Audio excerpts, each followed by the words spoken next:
ನಮ್ಮ ಬೆಳಗಾವಿ ಲೋಕಸಭಾ ಚುನಾವಣೆ ಕಾವು ದಿನ ದಿನ ಇರ್ತಾ ಇದೆ.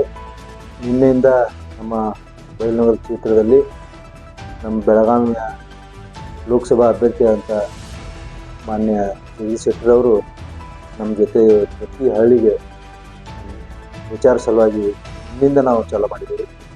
ನಿನ್ನೆ ಪಟ್ಯಾಳ, ತೆಂಗಾನೂರ, ಅರವಳ್ಳಿ, ಕಲಿಕೊಪ್ಪ, ನೇವಟ್ಟಿ, ದೊಡವಾಡ ಎಲ್ಲ ಊರುಗಳಲ್ಲಿ ಅದ್ದೂರಿಯಾಗಿ ಬಹಳ ಒಂದು ಅಭೂತಪೂರ್ವವಾದ ಪ್ರಚಾರ ನಮಗೆಲ್ಲ ಸಿಕ್ತು. ಭಾಳ ಜನ ಇವತ್ತು ಮೋದಿ ಅವರು ಸಲುವಾಗಿ ನಾವು ಇವತ್ತು BJPಯನ್ನು ಸಪೋರ್ಟ್ ಮಾಡ್ತಿದ್ದೀವಿ ಅನ್ನುವಂಥ ಮನೋಭಾವನೆ ವ್ಯಕ್ತಪಡಿಸಿ ಪ್ರತಿಯೊಬ್ಬರು ಬಂದು ಅದರಲ್ಲಿ ಭಾಗವಹಿಸಿ ಇವತ್ತು ಜಗದೀಶ್ ಶೆಟ್ಟರ್ ಅವರಿಗೆ ಸಪೋರ್ಟ್ ಮಾಡೋದನ್ನು ನಾವು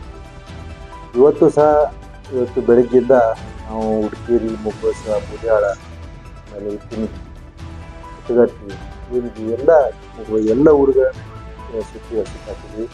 ಇವತ್ತು ಸಹ ನಮಗೆ ಅಭೂತಪೂರ್ವವಾದ ಸಪೋರ್ಟ್ ಇವತ್ತೆಲ್ಲ ಕಡೆಯಿಂದ ಇವತ್ತು ಜನ ಏನು ಮಾತಾಡ್ತಾರಂದ್ರೆ ಇನ್ನೊಂದು 3ನೇ ಬಾರಿ ನಮ್ಮ ಮೋದಿಜಿ ಅವರು ಪ್ರಧಾನಮಂತ್ರಿ ಆಗಬೇಕು ಅನ್ನುವಂಥ ಮನೋಭಾವನೆಯನ್ನು ಎಲ್ಲರೂ ಸಪೋರ್ಟ್ ಮಾಡತ್ತೀವಿ.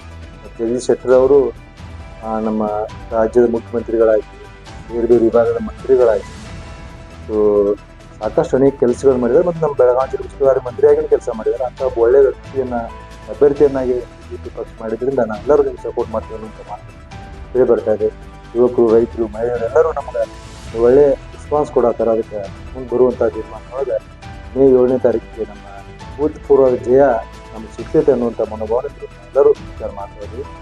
ಅದಕ್ಕೆ ಈ ಭಾಗದ ಜನರಿಗೆ ಇನ್ನೊಮ್ಮೆ ಕೇಳ್ಕೋದೇನೆಂದ್ರೆ 3ನೇ ಬಾರಿಗೆ ಪ್ರಧಾನಮಂತ್ರಿ ಮಾಡೋ ಸಲುವಾಗಿ ನೀವೆಲ್ಲರೂ BJP ಪಕ್ಷದ ಚಿಹ್ನೆ ಅಂತ ಕಮಲ್ ಹೂವಿಗೆ ಮತವನ್ನು ಕೊಟ್ಟು ಹೆಚ್ಚಿನ ಬಹುಮತ ಆರಿಸಿಕೊಡ್ಬೇಕಂತ ಮತ್ತೆ ಕೇಳ್ಕೊತೇನೆ. ಧನ್ಯವಾದ. ನಮಸ್ಕಾರ.